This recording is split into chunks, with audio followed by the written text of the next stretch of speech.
हे महाबाहो, प्रकृति से उत्पन्न सत्य, रज और तम तीनों गुण देह में रहने वाले हैं। निर्विकार आत्मा को बांध लेते हैं। हे अनग, इनमें तत्व निर्मल होने के कारण प्रकाश और निरूप उपद्रव है, जो प्राणी को सुख और ज्ञान के साथ बांधती है।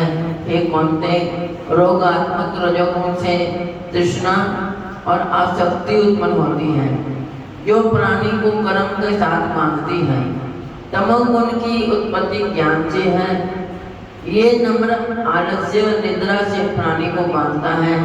हे अर्जुन, सतम सुख उत्पन्न करता है, रज कर्म पैदा करता है, तब सब ज्ञानों को ढक कर प्रमाद पैदा करता है। हे अर्जुन, सतोगुण रज और तम को दबाकर बढ़ता है। इसी प्रकार रज सतव और तम सतव तथा रज को दबाकर बढ़ना चाहता है।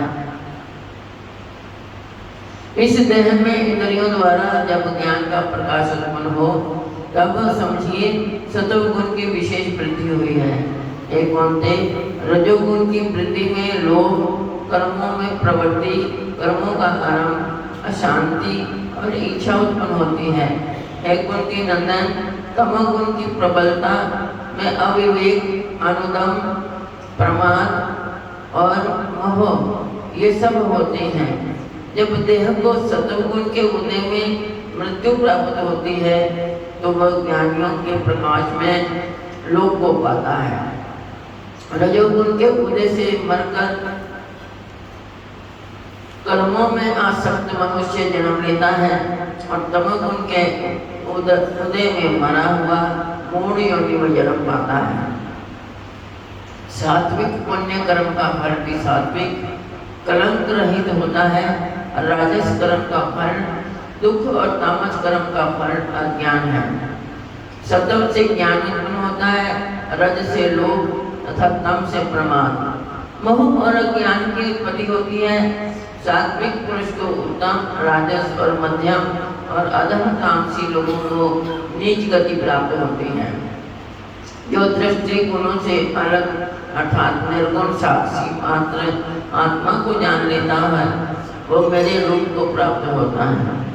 जो देह शरीर में उत्पन्न होने वाले सतव, रज, तम इन तीनों गुणों को जीत लेता है, वो जन्म, मृत्यु, बुढ़ापा और रोग से छूटकर मुक्ति पाता है।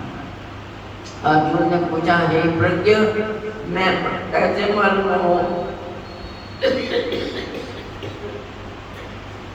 कि अमुक मनुष्य ने तीनों गुणों को पार किया है, उसका क्या प्रभाव है? तीनों उपायों से वो तीनों गुणों को त्यागता है। हे पांडव, प्रकाश, प्रवृत्ति और मोह होने से जो दुख ना हो और निर्वृत्ति होने से उनकी इच्छा ना करे।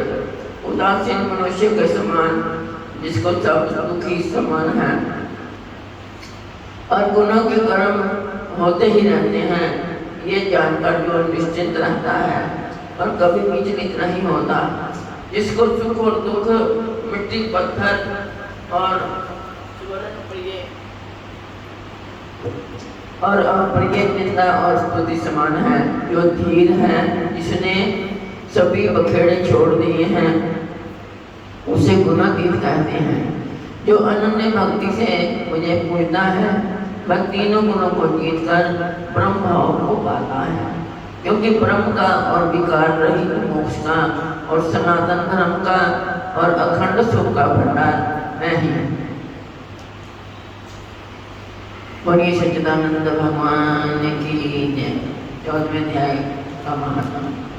श्री नारायण जी बोले, हे लक्ष्मी, संकल्पदीप का राजा इंद्र शिकार खेलने को चला और भी राजा शिकार खेलने साथ चले। संकल्पदीप के राजा ने दूसरे राजाओं के साथ शर्त बांधी कि जिसका कुत्ता शिकार मारे सो ले। सब राजाओं ने अपने अपने कुत्ते छोड़े। तब एक सुस्या निकला, उसके पीछे कुत्ते दौड़े। सुस्या दूर निकल गया और कुत्ते पीछे रहे। संकल्पदीप राजा के कुत्ते ने सुस्या को पकड़ा। लोगों ने शोर किया तो कुत्ता दुचिता हो गया और सुस्या फिर भागा। कुत्ते के दांत सुस्या का लगे, रुदंड पता जाए, सुस्या भाग गया और कुत्ते पीछे रह गए। भागते भागते वन में एक कच्चा तालाब पानी से भरा था, वहाँ साधु रहता था। उस तालाब में सुस्या जा गिरा और पीछे से वो कुत्ता भी जा गिरा। इतने में राजा भी घोड़ा दौड़ा कर वहाँ पहुंचा तो देखा दोनों तालाब में मरे पड़े हैं और देवते ही पाकर वैकुंठ को चले हैं। राजा को देखकर उन्होंने कहा, राजा तो धन्य है, तेरे प्रताप से हमने देवदेही पाई है। राजा ने पूछा, ये कैसे? तब उन दोनों ने कहा, हम नहीं जानते, इस जल के छूने से हमें देवदेही मिली है। राजा ने कहा, मेरा धन्य भाग जो तुम्हारा उद्धार हुआ है। इतना कहा मैं वैकुंठ को गए। राजा ने नमस्कार करके पूछा, हे संत जी वार्ता कहो, ये कौतुक आश्चर्य क्या देखा? सुस्या और कुत्ते दोनों का इससे स्पर्श करने से उद्धार हो गया, ये जल कैसा है? उस संत ने कहा, है राजन, मेरा गुरु यहाँ रहता है, नित्य स्नान कर गीता के 14वें अध्याय का पाठ किया करता था। मैं भी यहाँ स्नान करके गीता का पाठ करता हूँ। राजा ने कहा, धन्य है जो आपके प्रताप से ऐसी योगियों का उद्धार हुआ है। मेरा धन्य भाग है जो आपका दर्शन हुआ। श्री नारायण जी ने कहा है, लक्ष्मी 14वें अध्याय का महात्म तुमको कहा है। और ये शब्द का भगवान की जय।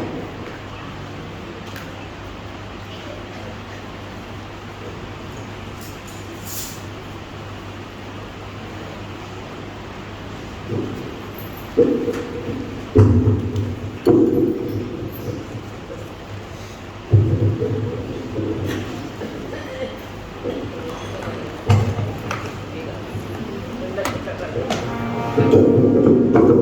you.